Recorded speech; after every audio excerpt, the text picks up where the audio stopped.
नमस्कार मित्रांनो, आज मार्केट वरतीच आहे.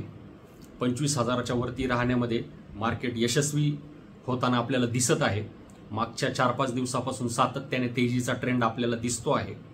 मार्केटमध्ये आपण जर विचार केला तर RBIने 0.5% रेपो रेटमध्ये कपात केली आणि CRR मध्ये 1% कपात केली. तर RBI सातत्याने लिक्विडिटी इन्फ्यूज करण्याचा प्रयत्न करत आहे. त्यामुळे कंझ्युमरच्या हातामध्ये पैसा येईल. नक्कीच इकॉनॉमी कन्झम्पशनची जी काही इकॉनॉमी आहे ती इकॉनॉमी बूस्ट होईल. तर मित्रांनो, आपल्याला शेअर मार्केटमध्ये फेअर व्हॅल्युएशनचे स्टॉक्स ते शोधायचे आहेत आपल्याला.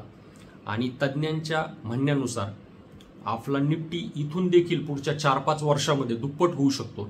त्यामुळे इंडिव्हिज्युअल कंपन्या किती मोठ्या होतील याचा आपल्याला विचार करायचा आहे. आणि मॅन्युफॅक्चरिंगच्या ज्या प्रचंड मोठ्या संधी भारतामध्ये निर्माण झालेल्या आहेत, तर त्यानिमित्ताने आपल्याला अशा सेक्टरकडे लक्ष द्यायचं आहे की ज्या सेक्टरमध्ये ग्रोथचे सगळ्यात जास्त चान्सेस आहेत. आणि आपण रोज जर मार्केट ट्रॅक केलं आणि निफ्टीच्या साधारणतः पहिल्या 100 कंपन्या जर सातत्याने ट्रॅक केल्या, त्यांचे चार्ट अनालिसिस केलं, त्यांचं फंडामेंटल अनालिसिस केलं, तर आपल्याला स्टॉक शोधण्यामध्ये जास्त काही अडचण येणार नाहीये. कारण आपण एका पॉझिटिव्ह नोटवरतीच आपण पुढच्या क्वार्टरला सामोरे जाणार आहोत.